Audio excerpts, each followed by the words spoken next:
boy Dom's Reacts, back with another video. Today we reacting to the curious case of Ben Simmons. Please sure to like, comment, subscribe, share the video. Road 300 subscribers. I'm not gonna lie, man. Ben Simmons, he fell off the face of the earth. I'm not gonna lie. Maz went from a DPOY candidate to a role player in a matter of one season. I don't know what it is with this generation of up-and-coming players, but they really don't have a love for the game. Like you hear stories about Kobe and all these different people. They had a love for basketball. A lot of these guys are too nonchalant. They just want that rich guy lifestyle, and they obtain it through their talent, which is basketball, which honestly isn't an easy thing to accomplish, but they don't love the game of basketball. They just love being a celebrity. Anyway, please be sure to like, comment, subscribe, share the video. Road 300 subscribers. Let's get right into the video. Damn me for the intro to be so long. You can count the number of three-pointers Ben Simmons has made in his 7-year career on one hand. If we told you that Shaq was a better free throw shooter than Ben, would you be surprised? How can somebody be the number one? If we told you that Shaq was a better free throw shooter than Ben, would you be surprised? How can somebody be the #1 overall pick, win Rookie of the Year, make 3 All-Star teams, and somehow still be considered a bust, and the owner of the worst contract in the NBA? Here is the curious case of Ben Simmons, his success, failures, and where he stands today. Isn't that the thing, too? He was compared to LeBron on draft night and all of that. That's something people always talk about. But wasn't it his, like, when you listen to players' strengths and weaknesses, wasn't his work ethic always something that was in question? I believe so. But wasn't his work ethic always in question? Ben Simmons is a 6'10" point guard with excellent court vision, premier defense, and elite athleticism. But now, in reality, he's a disappointing role player on a mediocre Brooklyn team, and Simmons couldn't be dominant even after the Nets traded all their superstars. But how did it get so bad? How come Simmons shot 70% from the free throw line in his first playoff series and just 33% in his last one? If we go back to his college days, Ben had one of the most productive seasons in recent memory, being the first NCAA player since 1986 to average over 19 points, 11 rebounds, and 4 assists per game. He was solid in college then. But wasn't it also said about Ben that wasn't he also very vocal about he didn't care about college and all of that? Like, he was one of the few to really really not care, because it was alarming to me that LSU, when they had him, they weren't, like, you hear stories about all these #1 picks. They didn't even make it to March Madness. They didn't even make it to the tournament. The most fluid and coordinated athletes you'll find in any sport, not just basketball. With long strides, great body control, and unpredictable change of pace, Simmons did things in transition we haven't seen from somebody his size. And because of his tremendous ball handling and a knack for finding open teammates with bullet passes, Ben's scouting reports were flooded with LeBron comparisons. So when Simmons was selected as the first overall pick in the 2016 NBA draft, nobody was surprised. But it didn't take long for problems to arise. During the 76ers training camp, just a few weeks ahead of the season, Ben fractured the 5th metatarsal bone in his right foot. He was estimated to miss 3 to 4 months, but because he re-injured the foot during rehab, Simmons was forced to miss the whole season. Philly fans were in despair. After injuries took away the first 2 years of Joel Embiid's career, they feared the worst for Ben. But as soon as the 2000... Yeah, Philly, that was a dark time. I'm not a Philly fan or nothing. I'm saying that was a dark time for y'all Philly fans. And B, he was, like they say, sidelined his first 2 seasons. Wasn't Nerlens Noel not healthy when y'all drafted him either? The only person y'all had healthy was Jahlil Okafor. And a lot, by the time he got drafted, he was a given pick. But the NBA started going away from the back to the basket post-up centers. So that was very unfortunate as well. Markelle Fultz couldn't stay healthy upon drafted. Yeah, that was a dark time to be a Philly fan. 17-18 season started, Simmons started showing everyone why he was selected first overall. It took him only 4 games to record his first triple-double. Yes, the triple-double for one Ben Simmons. Y'all have Michael Carter Williams, player in NBA history to begin a season with at least 170 points, 100 rebounds, and 80 assists in his team's first 10 games. Ben finished the year averaging 16 points, 8 rebounds, and 8 assists on 55% shooting from the field, and he was easily the most versatile rookie since LeBron James. Simmons won Rookie of the Year over Donovan Mitchell, but even more importantly, I was very much in that shout out. I was very much team Donovan Mitchell because Ben Simmons, technically it was his rookie year, but I was definitely team Donovan Mitchell at the time. But I wasn't mad that there was people that was team Donovan Mitchell that was mad that Ben Simmons won. But I was of the camp of like, Ben has been balling out too, so it don't really matter. But I was team Philly Donovan to win Mitchell. 52 games and reach the playoffs for the first time in 6 years. The process was finally over, and the Sixers proved that 4 years of tanking is a great way to acquire top talent. Their GM and the master of draft picks, Sam Hinkie, suddenly looked super smart, especially after the Sixers dominantly won the first round of the playoffs against the Heat. Simmons averaged 18, 10, and 9 in 5 games versus Miami and became the first rookie since Magic Johnson to record a triple-double in his first playoff series. However, the hype around Ben and the Sixers soon dissolved when the next round showed the ugly side of Ben. Let's be real. Let's not be too crazy here. We thought, most of us thought Philly going into the series. Most of us thought Philly could have won this series as well. Simmons and exposed his biggest weakness. The Celtics were able to completely shut down Simmons' driving kick game, mainly because of quick switching center Al Horford. I'm not gonna lie, Al Horford is that Embiid. He's the Embiid and Giannis stopper. Al Horford, he's getting up there in age, but Al Horford is still that guy. I don't care. Canyon of open space on the perimeter, daring Ben to shoot and staying close to everybody else. It worked like a charm. Ben looked lost, unmotivated, and completely harmless. The Sixers' offense got extremely clogged, and they lost the series in 5. Even though his versatility, defensive prowess, and court vision got heaps of praise just a few weeks prior, Simmons was suddenly the most hated man in Philadelphia. News outlets and fan forums trashed his game and character, wondering how a point guard could be such a terrible shooter. But some cooler heads defended Simmons, saying that he's still at the beginning of his career. Ben Simmons, who's going to be a star in this game eventually, assuming he works on his mid-range jump shot. After all, I was definitely of the belief that people was being too hard on him and his not ability to shoot, but because I thought over time he would have developed that jump shot. If he could have at least turned into Giannis, where it's like, he probably ain't gonna hit it, but if he make enough of them, you gonna have to respect it. I was hoping he would at least turn into that guy, because if he we wasn't expecting him to turn into the Ben Simmons we knew with a Steph Curry type timing, but if he was a mid shooter, we wouldn't be mad at him. plenty of Hall of Fame ball handlers who came to the NBA with a broken jump shot, namely Jason Kidd, Grant Hill, and LeBron. When the 2019 season started, Simmons was still without a jumper, but he was so good otherwise that it didn't matter for Philly to win games, especially after the midseason acquisition of Jimmy Butler and Tobias Harris. I'm not gonna. Oh yeah, that team should have been crazy, but I'm not gonna lie.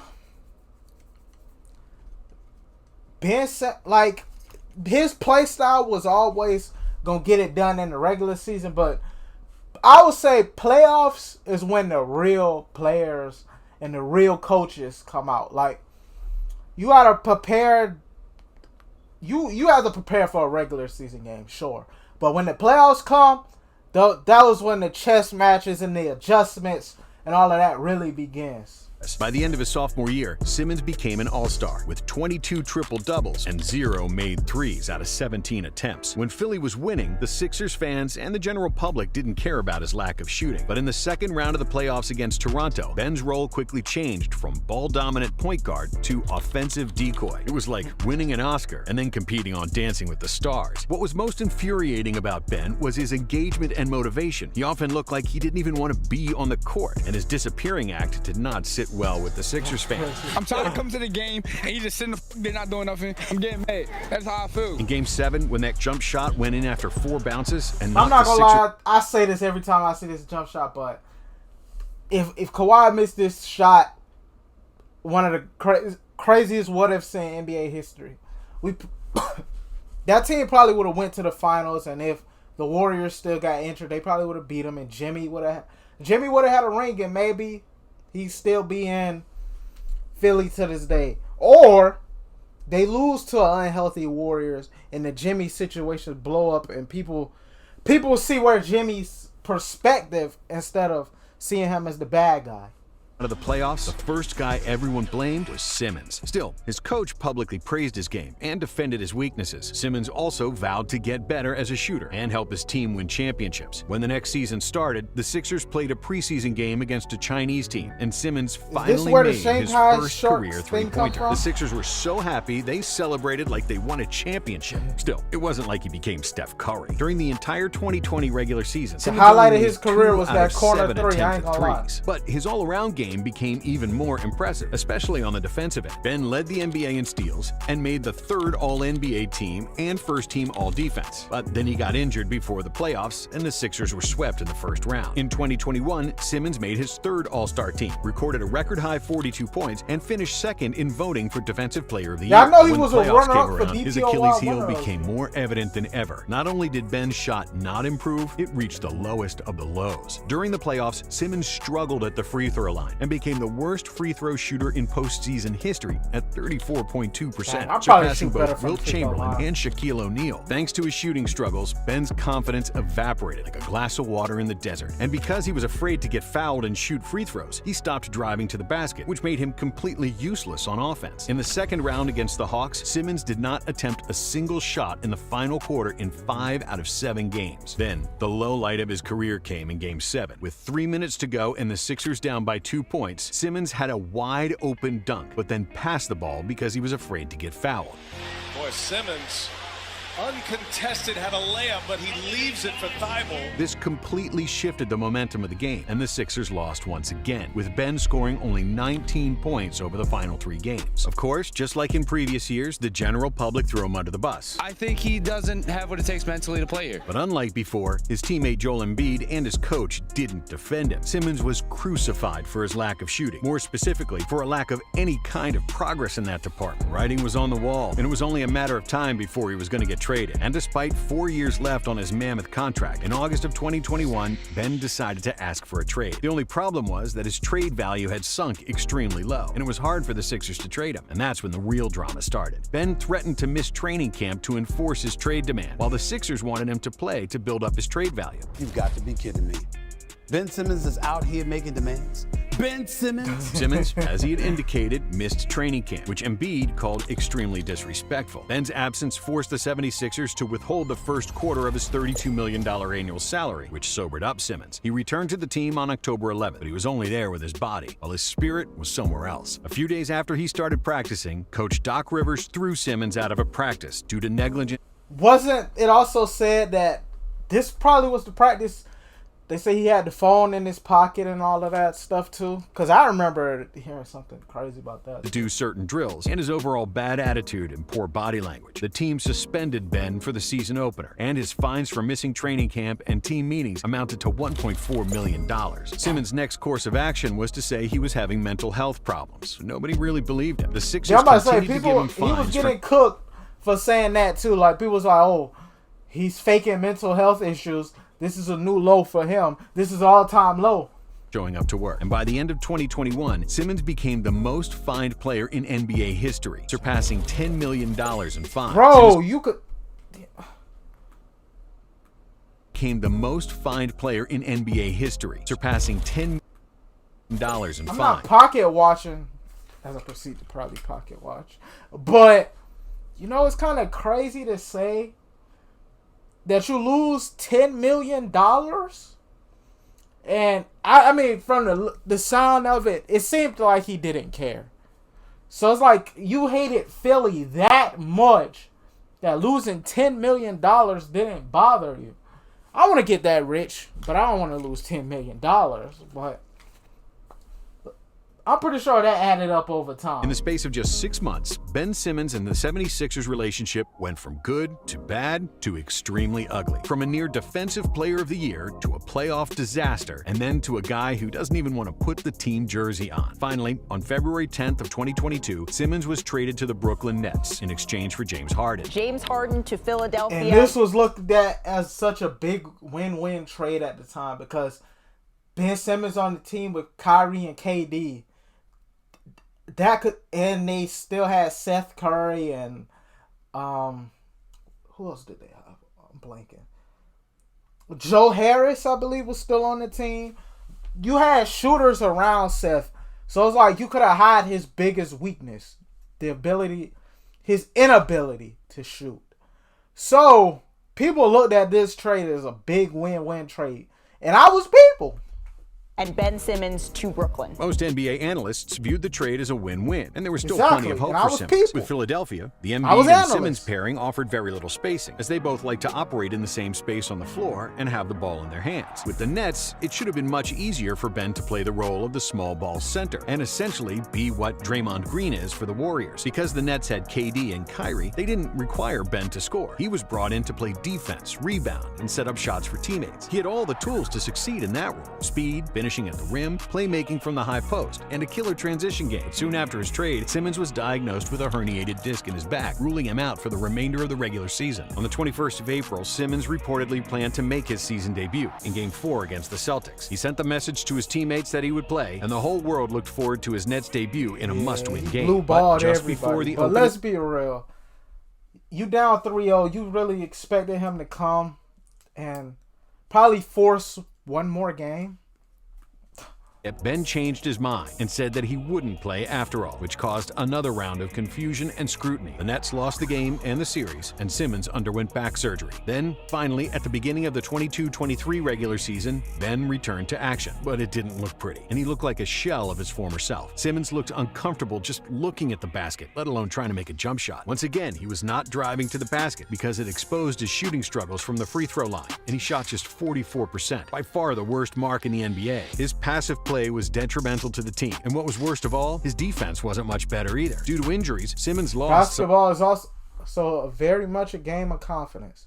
If your confidence is off, it's easy to tell, and people are going to catch on to that and force you to play to your weakness. His mobility and athleticism, and when he was on the court, the Nets were a disaster. However, around Christmas, Simmons finally started to play better. On January 17th, Simmons recorded his first triple-double as a Net, logging 10 points, 10 rebounds, and 11 assists against the Spurs. Things looked like they were improving. But then in February, Simmons had his knee drained, which removed him from the lineup. Then on the 24th of March, the Nets announced that Simmons had been diagnosed with a nerve impingement in his back and would be out for the rest of the season. Ben still had 2 years left on his deal, worth $78 million, which is without any doubt the worst contract in the NBA. So far, Simmons played just 55% of possible games. He's made just 5 career three-pointers, and he's showing more and more injury concerns. He still shoots with the wrong hand because he's a natural righty, but his dad raised him to shoot with his left. If you look at his hook shots, floaters, layups, and dunks, he has a far better touch with his right hand. There's an undeniable potential in his shot, but the worst thing is that he never progressed as a shooter. He's gotten worse, which trashed his confidence. But the reality is that Simmons doesn't ever need to be anything more than an average shooter, just like Draymond or Giannis. If he's even a 30% shooter for 3 and a 70% at the free